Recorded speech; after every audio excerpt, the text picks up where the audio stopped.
Everyone, please welcome to the stage Diane Spechler.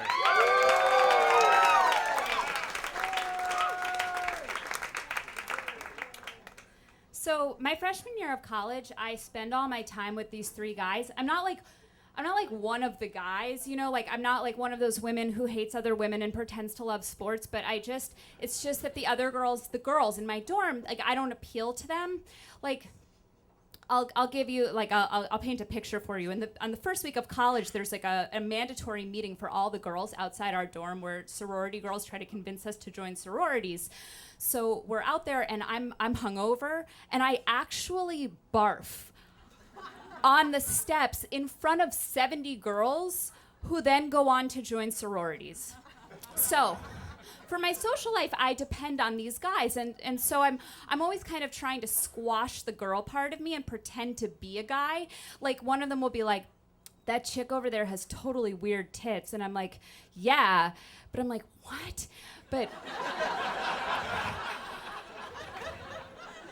so like two of the three guys are roommates, so one day we're just hanging out in their dorm room, we're smoking a joint. I look down, and suddenly I can't pretend to be a guy anymore.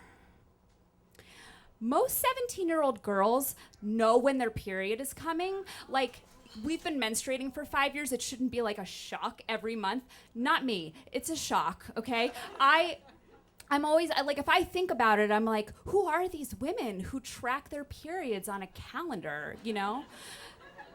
They're like Rain Man or something. So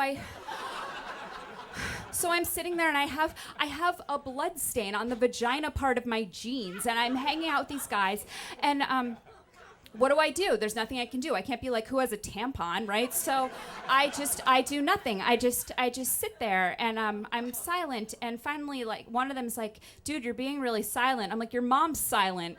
And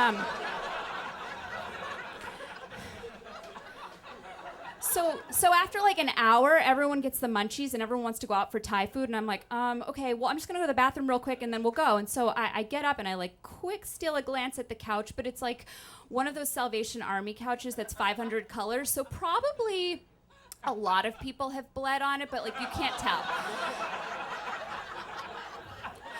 So I run down the hall to the bathroom and I get all cleaned up. I do everything except change my jeans. Because here's my logic. To change my jeans is an admission that I got my period in my jeans.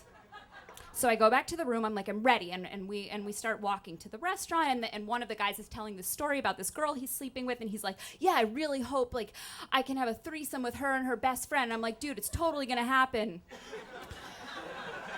So we arrive, and it's one of those Thai restaurants where you have to take off your shoes and like sit on the floor at a low table. So I'm like sitting Indian style, like presenting my period to my friends. And I'm totally like panicking, you know, but like we're next to this Buddha statue. It's like this gold, peaceful Buddha. And then crime scene, you know? And so, but I'm totally playing it cool. I'm like, oh, these spring rolls are delicious. And one of my friends, finally, this guy Justin, he's like, Diana, we noticed that you have some blood on your jeans. I'm like, what? He's like, you got your period through your jeans. And I say, no, I didn't. And he says, yes, you did. And I look down and I say, oh, these are my friend's jeans.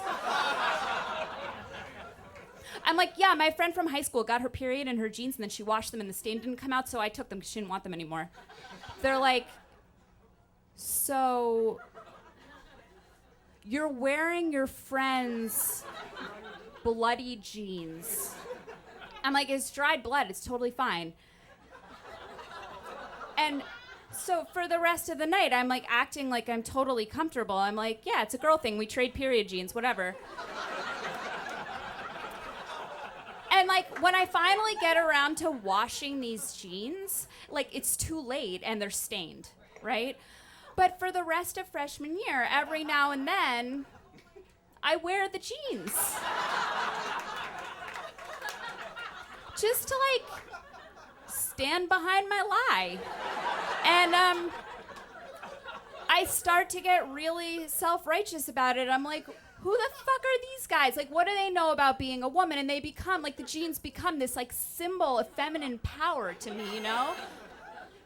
They're like shoulder pads. And, so 15 years later, I still haven't confessed. And one of the guys, my friend Jesse, recently he was coming to New York, so we're on the phone, like, making plans to go to dinner. And he's like, where are your period jeans? Because that's what he always says. And I say to him, I have no idea what you're talking about because I'm not having that conversation with him because I'm a lady. Thank you.